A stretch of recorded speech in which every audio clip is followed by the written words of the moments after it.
السلام عليكم ورحمة الله تعالى وبركاته. كنتمنى ان شاء الله تكونوا بخير وعلى خير وبصحة جيدة. اليوم ان شاء الله نشارك معكم هذا الفيديو اللي هو فيديو رائع. ان شاء الله نشارك معكم جميع ليطاب، جميع ديتاجيس اللي ان شاء الله غنتطرقوا ليها لفتح واحد الصالة او واحد القاعة الافراح هنا في اسبانيا، وخصوصا ما بين مالاغا وماربيا، يعني جات في لورين دي لا طوري.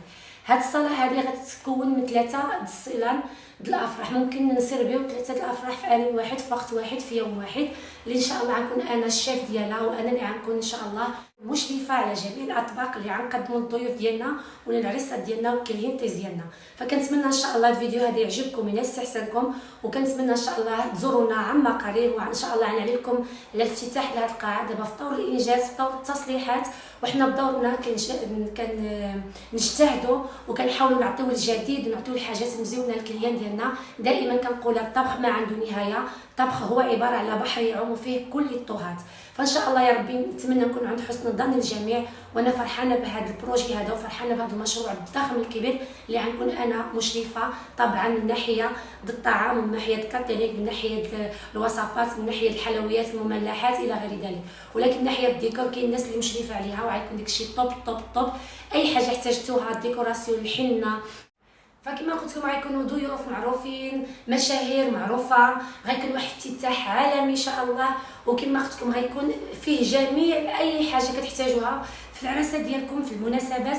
وطبعا ما يبقاش هاد الصاله هذه ولا هاد القاعه محصوره غير في الاعراس والمناسبات، غيكون فيها حتى ان شاء الله غيكون حفلات نسائيه، غيكون ان شاء الله غيكون عندنا فيها افطار جماعي في شهر رمضان، غيكونوا حتى عيد ميلادات، غيكونوا اجتماعات، غيكونوا عشاء خاص، عشاء عمل. فان شاء الله كنتمنى الله سبحانه وتعالى هذا المشروع هذا يزيد بنا القدام، دائما نعطيو واحد الصوره على بلادنا. كنحاولوا دائما نكونوا سفراء او سفيره الطبخ المغربي، نوريو الثقافه ديالنا للغير. ودائما المراه المكافحه المغربيه في اوروبا كتحاول انها تعطي صوره على بلادها والاطباق والثقافه ديالنا، بالفعل ثقافه الطبخ اللي ما شاء الله وصلت للعالميه. فكنبغي نقول مرحبا بجميع الساكنه الاندلس، يعني من خزيلات نتوما ماشيين كلشي قريب عليكم، خزيلات ماربيا، مالاغا، فونخيرولا، كاديس، كوردوبا، سيفيجا، جميع الدول المدن الاندلسيه. فكما نقول لكم مرحبا بكم، ولما لا حتى المدن اللي فوقي مرحبا بكم عندنا. هادشي ما كاين اخواتي، ما نطولش عليكم، نخليكم مع ديتاجيس ونخليكم مع بعض اللقطات التجهيزات هذا الشوتينغ هذا اللي ان شاء الله غنبداو فيه اليوم. ما تمشيوش بعيد، ما تنساوناش من اللايكات والتشجيعات، احبكم في الله.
كما لاحظتوا معايا هادو من ضمن الاطباق اللي غنقدموا ان شاء الله في هاد الصاله ايبنتوس او في قاعه الافراح سيغوبيانو.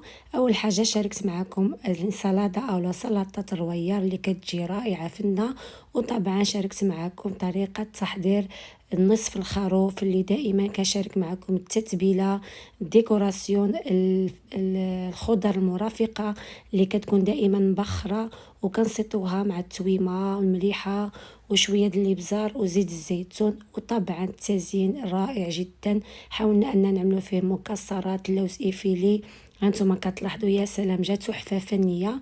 غنشارك معكم كذلك ومثال هاد الباستيله الرائعه اللي كنعملها لكم دائما وكنشاركها معكم في القناه، الا وهي باستيله الدجاج اللي كتجي اروع ما يكون. حاولت في هذا الفيديو انني نشارك معكم بعض اللقطات فقط، لان اللي غيسقسيني على المقادير بالتفاصيل وطريقه التحضير فهي دائما موجودة عندي في القناة. أنا غنخليكم الروابط كل حاجة شاركتها معكم، سواء نصف حولي شاركت معكم التتبيلة ديالو مع الخضر، سواء باستيلا شاركت معكم بفيديو ديالها مفصل.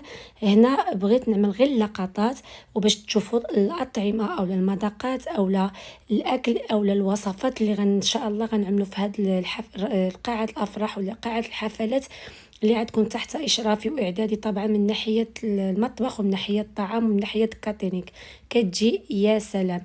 طبعا دائما النقاوة، دائما الإخلاص في العمل، دائما حب المهنة هو اللي كيعطيك واحد الهدف في الحياة، واللي كيعطيك واحد الشغف أنك تبدع وتعطي وتزيد شي حاجة أكتر وأكتر. فطبعا باستيلا الدجاج الحمد لله ولله الحمد اللي كيذوقها كيحمق على المذاق ديالها، يعني مذاق ملكي لا يعلى عليها ما شاء الله. الشكر راسو دابا عاد كاز مني هنا، ولكن فعلا تستحق الشكر لانها روعه روعه روعه. طبعا بعد ما كملت باستيلا انا شاركت معكم طريقه اللف، لان كنعملها بالورق الفيلو معروف عندنا هنا في اسبانيا ما كنجبروش الورق الباستيلا. من بعد ما دخلت الفران غرفقه بالبريوات، وهنا طريقه التزيين اللي دائما كنشاركها معكم في انستغرام.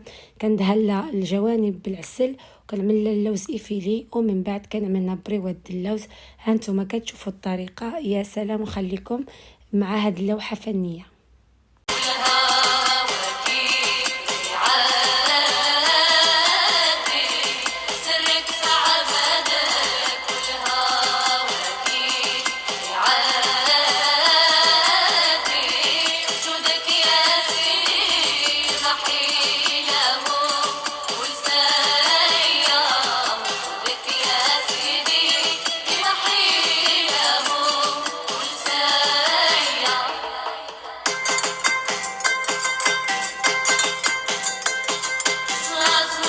هانتوما غتشوفوا ما شاء الله ملي كتقطع طبقه من اللوز وطبقه من الدجاج طبقه من التغميره كتجي يا سلام.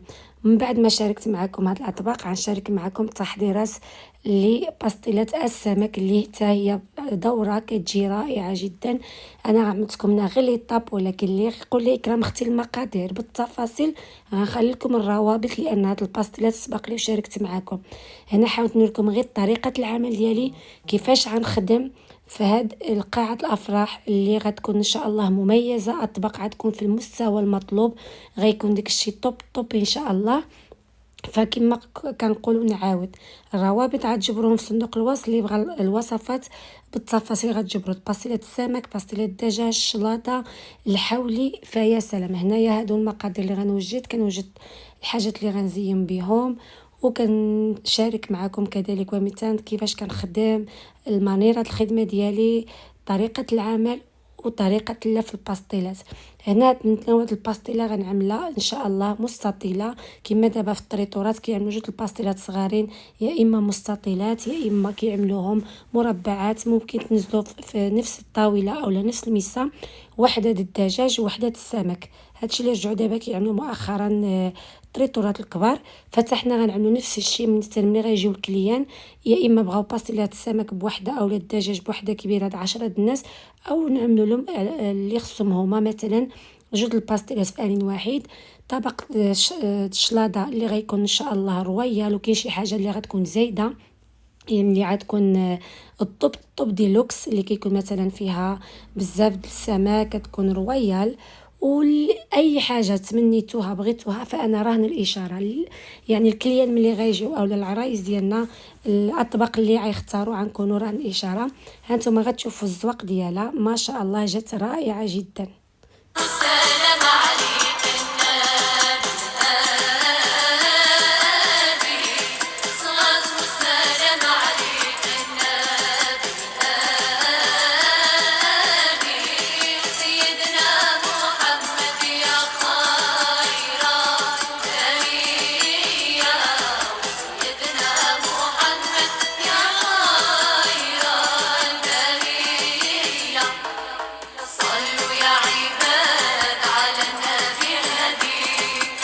وهذا كان طبق الدجاج. طبعا ماشي الناس كامله كتعجب الدجاج مدغمر، كاين اللي كيعجبهم الدجاج في الفرن كيكون مشوي مع الدغمره وكيكون مرافق للخضر حتى هو غيكون عندنا من ضمن الاطباق الرئيسيه في هذه القاعه هذه. فانا كنقول لكم ان اختيارات متعدده لا تعد ولا تحصى، لان الكليه اللي كيجي خصك تلبي له الرغبه ديالو في اي حاجه.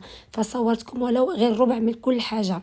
هنا طبعا ما شاء الله تبارك الرحمن السفة الرائعة اللي جات كتحمق، سفة بريستيج بمعنى الكلمة، هي اللي غنشارك معكم ديال الفيديو ديالها مفصل ان شاء الله.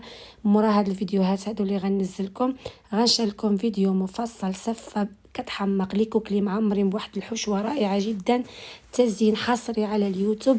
كتجي مرافقة الكرموس مع السلب القرقاع، التمر حتى هو معمر بواحد الحشوة رائعة حتى هي.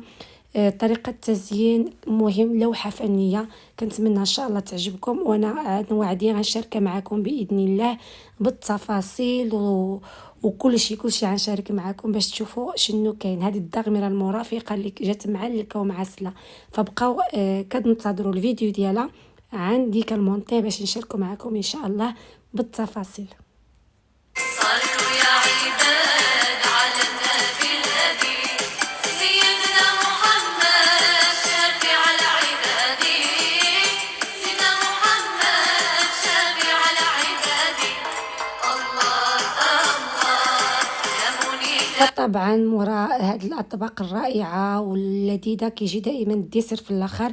هنا غنعملوا جوج الانواع، اما فلان دو الترن بالفواكه مشكله، طبعا كتكون فواكه موسميه، فواكه طبيعيه 100% طازجه، اللي ان شاء الله غتكون حتى هي من ضمن المينو ديالنا. واللي ما بغاش فلان ممكن يبدلوا بالكنافه اما بالقشده اولا بالجبن، حتى هي كتجي كتحمق مع الفواكه طبعا الطبيعيه والطازجه والرائعه. تناول فيديو قادم باش ما يجيكمش الفيديو طويل، عملتكم التتمه ديالو ان شاء الله. دابا نشارك معكم الاطباق اللي عملنا مورا هاد الاطباق هادو. احبكم في الله، وما تنساوناش من التشجيعات والبارطاج اللي كيتعم الفائده وتكبر قناتنا. الى اللقاء، تهلاو لي فراسكم.